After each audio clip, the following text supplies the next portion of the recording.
ഇടുക്കി ജില്ലയിൽ ദേവികുളം താലൂക്കിൽ വെളത്തോള ഗ്രാമപഞ്ചായത്ത് ഒരു കുടിയേറ്റ ഗ്രാമമാണ് ആയിരമേക്കർ. ആയിരമേക്കർ എന്ന സ്ഥലത്തെ ചരിത്രം പ്രധാനമായും കുടിയേറ്റവുമായി ബന്ധപ്പെട്ടതാണ്. 1950കളിൽ മധ്യ തിരുവിതാംകൂറിൽ നിന്നും തിരുവിതാംകൂർ, കൊച്ചി, തിരുക്കൊച്ചി രാജ്യങ്ങളിൽ നിന്നും ഭൂമിയില്ലാത്ത കർഷകർ ഇവിടെ എത്തി വനഭൂമി വെട്ടിത്തെളിച്ച് കൃഷി തുടങ്ങി. 1000 ഏക്കറിലധികം വിസ്തൃതിയുള്ള ഭൂമിയിൽ ഒരേക്കർ വീതം അവർക്ക് പതിച്ചു നൽകിയതോടെയാണ് ഈ പ്രദേശം ആയിരമേക്കർ എന്നറിയപ്പെടാൻ തുടങ്ങിയത്.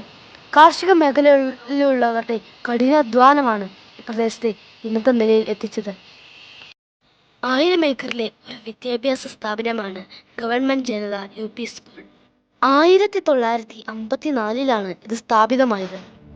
1959 EMS നമ്പൂതിരിപ്പാട് മുഖ്യമന്ത്രിയായിരുന്ന കാലത്താണ് ഈ ജനത സ്കൂൾ സർക്കാർ ഏറ്റെടുത്തത്. അന്നു മുതൽ ഈ സ്കൂളിന് ഗവൺമെന്റ് ജനത LP സ്കൂൾ എന്ന പേര് ലഭിച്ചു. പിന്നീട് 1982-83 അധ്യയന വർഷത്തിലാണ് ഇത് ഗവൺമെന്റ് ജനത UP സ്കൂളായി ഉയർത്തിയത്.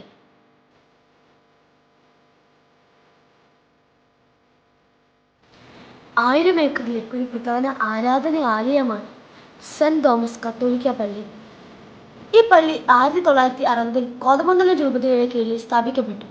മലയോര മേഖലയിലേക്ക് നടന്ന് കാർഷിക കുടിയേറ്റത്തിന്റെ ഭാഗമായി എത്തിയ കത്തോലിക്ക വിശ്വാസികളുടെ ആവശ്യങ്ങൾ നിറവേറ്റുന്നതിനായി ആണ് ഈ പള്ളി സ്ഥാപിച്ചത്.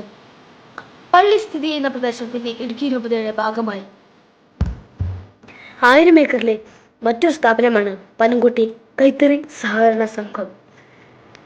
ഈ സംഘം 4 പതിറ്റാണ്ടുകൾക്ക് മുമ്പ് കൊന്നത്തടി പഞ്ചായത്തിലെ പനംകുട്ടിയിലാണ് പ്രവർത്തനം ആരംഭിച്ചത്. ഇടുക്കി ജില്ലയിലെ ആദ്യത്തെ നെയ്ത്ത് സഹകരണ സംഘമാണ്. ഇവിടുത്തെ മറ്റ് സ്ഥാപനങ്ങളാണ് കന്യാകുമാരി ദേവി അയ്യപ്പ ക്ഷേത്രം, ആന്ധ്യാഡ് റബേക്സ് ഫാക്ടറി, അക്ഷര ഗ്രന്ഥശാല, SN hollow bricks, saint Thomas cement, modern cement house, saint George oil and flour mill. ഇവയെല്ലാമാണ് ആയിരമേക്കറിലെ പ്രധാന സ്ഥാപനങ്ങൾ. ആയിരമേക്കർ ഇന്നും മലയോര പ്രദേശത്തിന്റെ ഭംഗി പൊക്കിപ്പിടിച്ച് കൊള്ളുന്നു.